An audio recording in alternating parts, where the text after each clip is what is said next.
उत्तराखंड के गढ़वाल क्षेत्र की गोद में बसा एक छोटा सा गांव था, शीतलपुरी। नाम के अनुरूप यहाँ की हवा में हमेशा एक ठंडी छुअन रहती थी। गांव के चारों ओर बर्फ से ढकी पहाड़ियाँ ऐसी दिखती थीं मानो किसी विशालकाय ने सफ़ेद चादर ओढ़ ली हो। शीतलपुरी के लोग मेहनती और सरल थे, जो प्रकृति के साथ तालमेल बिठाकर अपना जीवन यापन करते थे। गांव के बाहरी इलाके में एक छोटा सा लकड़ी का घर था, जहां 10 वर्षीय अर्जुन अपनी दादी गंगा देवी के साथ रहता था। अर्जुन एक उत्साही और जिज्ञासु लड़का था, जिसकी आंखें हमेशा कुछ नया खोजने के लिए उत्सुक रहती थीं। गंगा देवी एक अनुभवी और बुद्धिमान महिला थीं, जिन्होंने अपने जीवन के कई दशक शीतलपुरी की बर्फीली पहाड़ियों में बिताए थे। उन्होंने अर्जुन को प्रकृति का सम्मान करना और उसकी रक्षा करना सिखाया था। एक दिन जब अर्जुन स्कूल से लौटा तो उसने आसमान में घने बादलों को देखा। हवा तेज हो रही थी और चारों ओर एक अजीब सी शांति छा गई थी। दादी माँ, क्या होने वाला है? अर्जुन ने पूछा। गंगा देवी ने खिड़की से बाहर देखा और मुस्कुराई। बेटा, लगता है हिमपात होने वाला है। ये शीतलपुर की पहली बर्फबारी होगी। अर्जुन की आंखें चमक उठी। उसने कभी हिमपात नहीं देखा था। वह बेसब्री से बर्फ गिरने का इंतजार करने लगा। रात होते होते आसमान से रुई के फाहे जैसे बर्फ के टुकड़े गिरने लगे।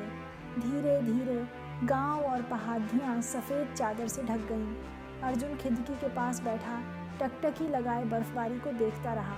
उसे ऐसा लग रहा था मानो स्वर्ग से कोई सौगात आई हो। अगली सुबह जब अर्जुन उठा तो उसने देखा कि पूरी दुनिया सफ़ेद हो चुकी है। पेड्डा, घर, सड़कें, सब कुछ बर्फ से ढका हुआ था। वह खुशी से चिल्ला उठा और बाहर भाग गया।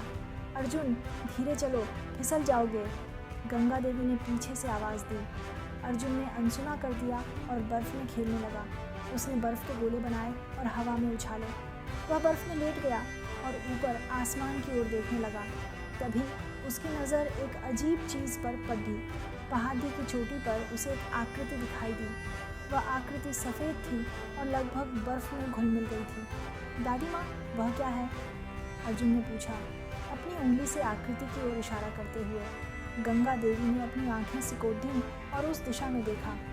मुझे ठीक से दिखाई नहीं दे रहा है बेटा, शायद कोई जंगली जानवर होगा। लेकिन अर्जुन को यकीन था कि उसने जो देखा वह कोई जानवर नहीं था। उसे लगा कि वह कोई इंसान है जो मुश्किल में है। मुझे जाकर देखना होगा दादी माँ, अर्जुन ने कहा और पहाड़ी की ओर दौड़ पड़ा। गंगा देवी ने उसे रोकने की कोशिश की, लेकिन अर्जुन बहुत तेज था। वह बर्फ से ढकी पहाड़ी पर चढ़ने लगा। अर्जुन को पहाड़ी पर चढ़ने में बहुत मुश्किल हो रही थी। बर्फ बहुत फिसलन भरी थी और हवा तेज चल रही थी, लेकिन वह रुका नहीं। उसे उस आकृति तक पहुंचना था। काफ़ी देर तक चलने के बाद अर्जुन उस जगह पर पहुंचा जहां उसने उस आकृति को देखा था। वहां बर्फ में एक आदमी बैठा हुआ था। वह बुरी तरह से कांप रहा था और उसके चेहरे पर दर्द और निराशा के भाव थे। अर्जुन ने उस आदमी को ध्यान से देखा। वह लंबा और मजबूत था, लेकिन उसके कपड़े फटे हुए थे और उसके बाल उलझे हुए थे। वह किसी शिकारी या लकधारे जैसा नहीं लग रहा था। नमस्ते, अर्जुन ने डरते हुए कहा। क्या आप ठीक हैं? आदमी ने धीरे से अपनी आंखें खोली। उसने अर्जुन को देखा और एक कमज़ोर मुस्कान दी। मैं ठीक नहीं हूँ बेटा, मैं खो गया हूँ और मुझे बहुत ठंड लग रही है। अर्जुन को उस आदमी पर दया आ गई। उसने अपनी जैकेट उतारी और उसे दे दी। इसे पहन लो, इससे तुम्हें गर्मी मिलेगी। आदमी ने जैकेट ले ली और उसे पहन लिया। धन्यवाद बेटा, तुम बहुत दयालु हो। मेरा नाम अर्जुन है और आप? मेरा नाम विक्रम है। आप यहाँ क्या कर रहे हैं विक्रम? विक्रम ने एक गहरी सांस ली। मैं एक वैज्ञानिक हूँ। मैं इन पहाड़ियों में एक दुर्लभ किस्म के पौधे की खोज कर रहा था, लेकिन मैं रास्ता भटक गया और अब मुझे नहीं पता कि मैं कहाँ हूँ। अर्जुन ने विक्रम की बात ध्यान से सुनी। उसे वैज्ञानिकों और दुर्लभ पौधों के बारे में कुछ नहीं पता था, लेकिन उसने महसूस किया कि विक्रम एक अच्छा आदमी है। चिंता मत करो विक्रम, अर्जुन ने कहा। मैं तुम्हें अपने गांव ले चलूँगा। वहाँ तुम गर्मी ले सकते हो और खाना खा सकते हो। विक्रम ने राहत की सांस ली। धन्यवाद अर्जुन, मैं तुम्हारा एहसान कभी नहीं भूलूंगा। अर्जुन ने विक्रम को उठने में मदद की और दोनों धीरे धीरे पहाड़ी से नीचे उतरने लगे। विक्रम बहुत कमज़ोर था, इसलिए अर्जुन को उसे सहारा देना पड़ियछ रहा था। जब वे गांव पहुंचे तो गंगा देवी उन्हें देखकर हैरान रह गई। उन्होंने कभी किसी अजनबी को नहीं देखा था जो अर्जुन के साथ हो। ये कौन है अर्जुन? उन्होंने पूछा। अर्जुन ने गंगा देवी को विक्रम के बारे में सब कुछ बताया। गंगा देवी ने विक्रम का स्वागत किया और उसे घर के अंदर ले गई। उन्होंने विक्रम को गर्म पानी दिया और उसे खाना खिलाया। धीरे धीरे विक्रम की हालत में सुधार होने लगा। उस रात विक्रम ने अर्जुन और गंगा देवी को अपनी कहानी सुनाई। उसने बताया कि वह एक वनस्पति शास्त्री है और वह हिमालय के पौधों का अध्ययन करने के लिए आया है। उसने यह भी बताया कि वह एक दुर्लभ पौधे की तलाश कर रहा था, जिसके बारे में कहा जाता है कि उसमें अद्भुत औषधीय गुण होते हैं। यह पौधा बहुत खास है, विक्रम ने कहा। यह कैंसर जैसी बीमारियों का इलाज कर सकता है। अर्जुन और गंगा देवी विक्रम की बातों से बहुत प्रभावित हुए। उन्होंने महसूस किया कि विक्रम एक महत्वपूर्ण काम कर रहा है। कुछ दिनों तक विक्रम शीतलपुरी में रहा। वह अर्जुन और गंगा देवी के साथ घुल मिल गया। उसने अर्जुन को पौधों और जानवरों के बारे में बहुत कुछ सिखाया। बदले में अर्जुन ने विक्रम को पहाड़ियों के बारे में बहुत कुछ सिखाया, बताया और उसे गांव के जीवन के बारे में सिखाया। एक दिन विक्रम ने अर्जुन से कहा, अर्जुन, मैं तुम्हें उस दुर्लभ पौधे को दिखाना चाहता हूँ जिसकी मैं तलाश कर रहा हूँ। अर्जुन बहुत उत्साहित हुआ। उसने विक्रम के साथ जाने के लिए तुरंत हाँ कह दी। गंगा देवी ने उन्हें चेतावनी दी कि पहाड़ियाँ खतरनाक हो सकती हैं, लेकिन अर्जुन और विक्रम ने उनकी बात नहीं सुनी। वे सुबह ही पहाड़ों में चले गए। विक्रम ने अर्जुन को बताया कि दुर्लभ पौधा एक विशेष गुफा में उगता है जो पहाड़ियों में बहुत ऊपर है। गुफा तक पहुंचने के लिए उन्हें एक संकरे रास्ते से गुजरना होगा जो बहुत खतरनाक है। अर्जुन और विक्रम ने धीरे धीरे और सावधानी से रास्ते पर चलना शुरू किया। रास्ता बहुत फिसलन भरा था और एक छोटी सी गलती उन्हें गहरी खाई में गिरा सकती थी। तभी अर्जुन का पैर फिसल गया और वह गिरने लगा। विक्रम ने उसे पकड़ने की कोशिश की, लेकिन वह भी संतुलन खो बैठा और दोनों खाई में गिरने लगे। अर्जुन और विक्रम डर गए। उन्हें लगा कि यह उनकी आखिरी सांस होगी, लेकिन तभी कुछ ऐसा हुआ जिसकी उन्होंने उम्मीद नहीं की थी। एक विशालकाय बाज ने आसमान से छलांग लगाई और अर्जुन को अपनी पीठ पर उठा लिया। अर्जुन ने बाज को कसकर पकड़ लिया। बाज उसे सुरक्षित रूप से वापस रास्ते पर ले आया।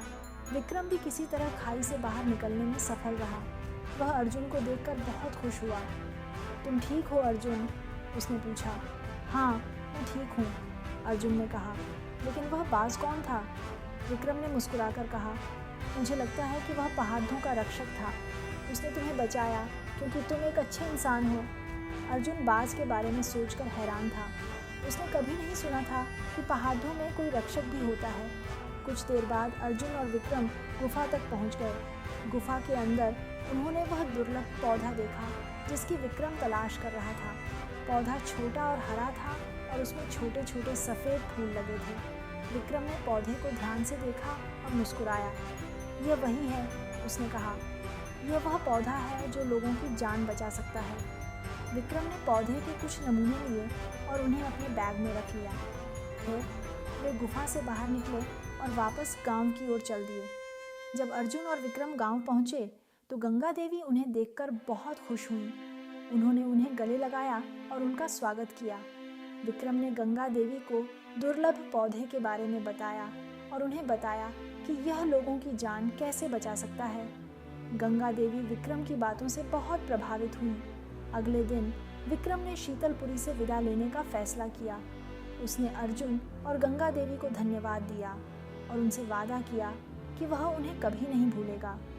मैं जल्द ही वापस आऊँगा, विक्रम ने कहा, और मैं तुम्हें उस पौधे से बनी दवा दूंगा जो लोगों की जान बचा सकती है।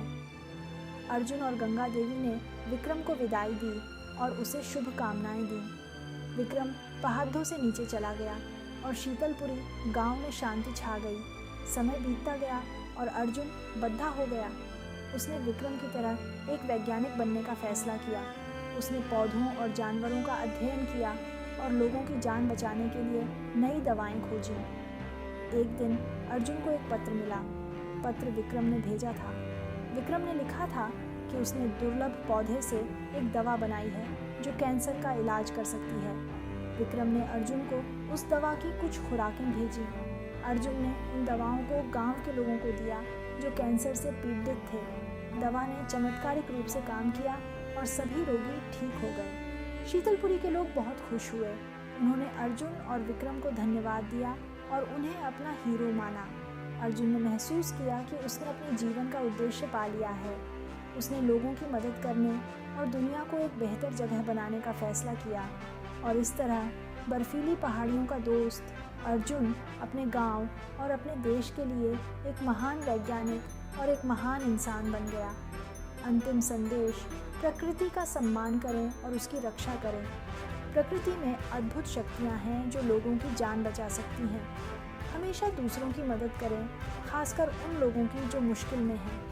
दयालुता और करुणा दुनिया को एक बेहतर जगह बना सकती है। कभी भी हार मत मानो, अपने सपनों का पीछा करो और दुनिया में बदलाव लाने की कोशिश करो। यह कहानी यहीं समाप्त होती है, लेकिन अर्जुन की प्रेरणादायक यात्रा जारी रहेगी।